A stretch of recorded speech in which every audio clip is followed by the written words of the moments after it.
Curados para servir.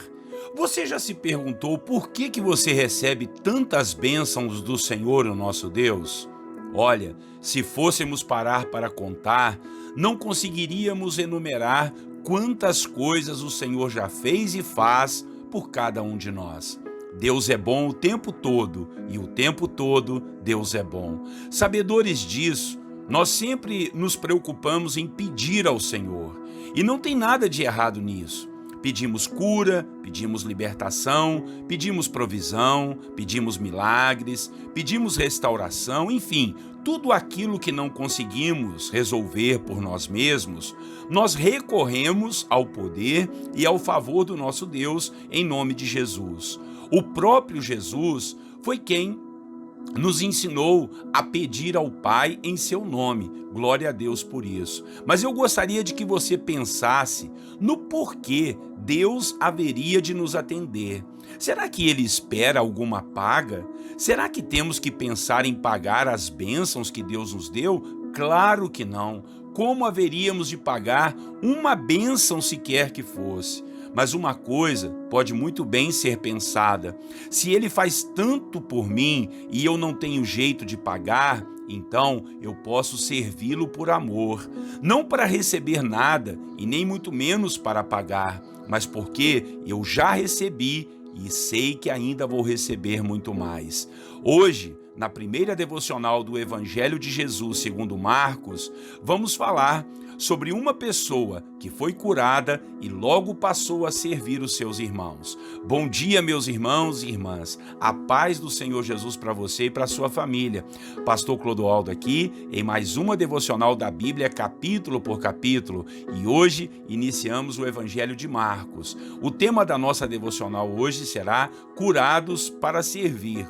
O texto bíblico está em Marcos, capítulo 1, versículo 29 ao 31. A palavra do Senhor diz assim: Logo que saíram da sinagoga, foram Tiago e João à casa de Simão e André. A sogra de Simão estava de cama, com febre, e falaram a respeito dela a Jesus. Então ele se aproximou dela, tomou-a pela mão e ajudou a levantar-se. A febre a deixou e ela começou a servi-los. Irmãos e irmãs, hoje iniciamos o livro de Marcos, o Evangelho de Jesus Cristo segundo Marcos. Tudo indica que esse Marcos era o discípulo do apóstolo Pedro, que se chamava na realidade João Marcos. Ele também estava ligado com Barnabé e o apóstolo Paulo, ajudando-os na divulgação da história de Jesus. Ele ouviu do apóstolo Pedro muitos dos relatos que escreveu em seu evangelho. Marcos escreveu aos irmãos que habitavam em Roma. Em sua maioria eram gentios, pessoas que não faziam parte da comunidade judaica. E por isso Marcos preocupou-se em mostrar Jesus como o Filho de Deus e o Filho do homem. Ou seja, ele procurou mostrar que Jesus tinha poder e autoridade como Deus, mas era um ser humano, não apenas um ser espiritual. Marcos não se preocupou em fazer uma história detalhada da vida de Jesus no quesito de falar sobre a sua família e seu nascimento. Alguns até entendem que ele não fez um relato bem cronológico da história de Jesus. Ele contou mais sobre os milagres e sobre o poder de Deus. Então ele se preocupou mais nisso, em demonstrar o ministério de poder e de autoridade do Senhor Jesus, relatando o quê? Muitas curas, milagres e expulsão de demônios. Mostrou também as controvérsias que foram criadas com os religiosos da época, situações que levaram à morte de Jesus na cruz. Claro que seria necessária para cumprir todo o plano de salvação. Aqui no primeiro capítulo, ele começou falando da vida de João Batista, que era primo de Jesus e foi o precursor do ministério de Jesus, pregando arrependimento e declarando que o reino de Deus já havia chegado. Foi João Batista quem batizou Jesus. E foi ali que ouviu-se uma voz do céu que disse ser Jesus o Filho de Deus tão amado e que era para todos o ouvi-lo.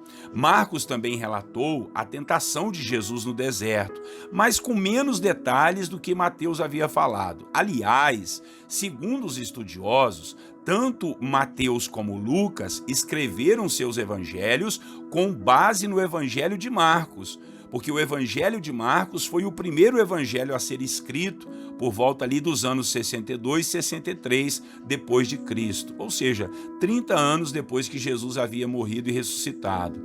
Ele, Marcos, ainda aqui no capítulo 1, relatou o chamado de Jesus aos seus discípulos mais próximos, aos seus apóstolos. Marcos ainda relatou a expulsão de um demônio de uma pessoa que estava dentro da sinagoga dos judeus. E depois, na caminhada da pregação do Evangelho, Jesus foi até a casa de Simão Pedro e sua sogra estava acamada com muita febre.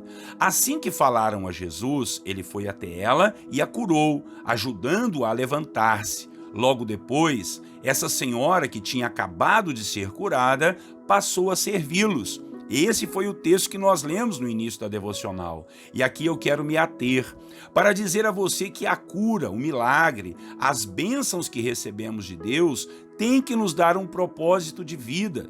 Com a sogra de Pedro veio esse entendimento rapidamente, pois assim que ela foi curada, ela já se levantou para servir.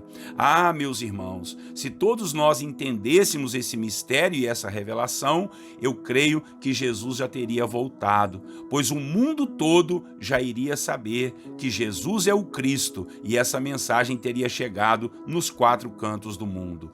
Tudo que Deus faz por nós tem que haver um propósito. Ainda que seja uma coisa simples, Ele não vai desperdiçar o seu poder.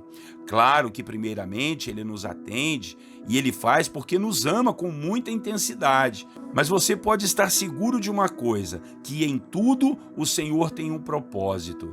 Quando você recebe suas bênçãos, seus milagres, sua cura, sua libertação, logo você deve começar a pensar e a orar, pedindo ao Senhor para te revelar o verdadeiro propósito dessa vitória. Amém? Não desperdice o poder e a graça de Deus. Amém? Levante-se para servir, seja curado para curar, seja liberto para libertar.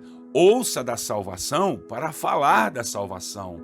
Receba seus milagres para testemunhar do amor e da graça de Deus. Que assim seja, em nome de Jesus. Vamos orar para que nós entendamos esse manto, esse mistério de sermos curados para servir? Logo depois, nós vamos pedir ao Senhor as nossas bênçãos. Senhor, nosso Deus e Pai, muito obrigado por essa palavra que nos ensina hoje, Pai, a respeito dos teus propósitos, às vezes até nas mínimas coisas, quanto mais nos milagres, na cura, na libertação e na graça do Senhor de nos salvar, que nós possamos nos levantar para servirmos, ó Pai, não ficarmos pensando somente em sermos servidos, mas estender a mão, Pai, termos disposição para servir ao Senhor, para servir aos nossos irmãos, enfim, ser uma bênção para todos aqueles que estão ao nosso redor.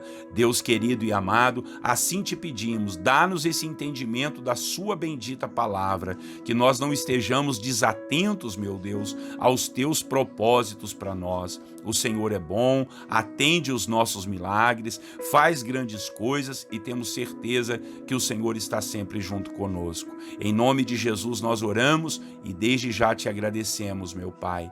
Querido Deus, nós queremos orar também agora, em nome de Jesus, uns pelos outros, Senhor, pedindo ao Senhor por aqueles que estão enfermos, adoentados, tristes, abatidos. Colocamos em tuas mãos as causas impossíveis, ou as coisas até mais simples, como foi o caso aqui da sogra de Pedro, que foi uma febre, com certeza ela estava com uma infecção, mas o Senhor a curou, o Senhor a libertou e deu a ela paz, deu a ela alegria e o renovo na sua presença, e ela logo se levantou e foi servir a ti. Pai, abençoe o meu irmão que está doente, abençoe a minha irmã, Pai, que está precisando de um milagre no seu trabalho, precisando de um milagre financeiro, essa família que está passando, Deus, horrores, Deus, de sofrimento, com filhos nas drogas, marido no adultério, esposa doente, quantas coisas ruins. tem acontecido na vida das famílias. Nós colocamos tudo isso nas mãos do Senhor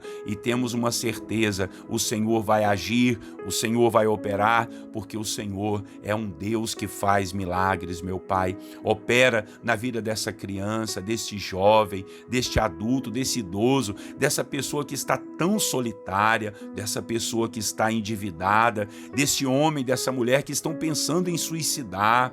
Tamanha é a depressão ou a pressão que eles estão sofrendo no trabalho, na família. Quem sabe estão debaixo de calúnias, difamações, mentiras, oh meu Deus, confusões que o diabo arrumou. Que o Senhor repreenda tudo isso, o Senhor envergonhe esses malignos, esses demônios que têm atormentado a vida dessas pessoas. Oro, meu Pai, que a graça e o amor e o favor do Senhor esteja sempre sobre cada um de nós. Oramos uns pelos outros. Abençoado seja o nosso dia debaixo da graça, do poder e do favor do Senhor. Assim oramos e te agradecemos por tudo, em nome de Jesus, Pai. Amém. Amém, meus irmãos, que você possa divulgar essa mensagem. Você foi curado para curar, você foi liberto para libertar, você está ouvindo da salvação para proclamar a salvação. Então faça isso, compartilhe aí, olha aí no vídeo aí, estão aí os nossos canais no Facebook, no YouTube, e que você possa compartilhar, curtir e se inscrever neles também. Tá legal? Um grande abraço do pastor Clodoaldo, até amanhã, se Deus assim permitir. Eu desejo a todos vocês, meus irmãos, um bom dia na paz do Senhor Jesus.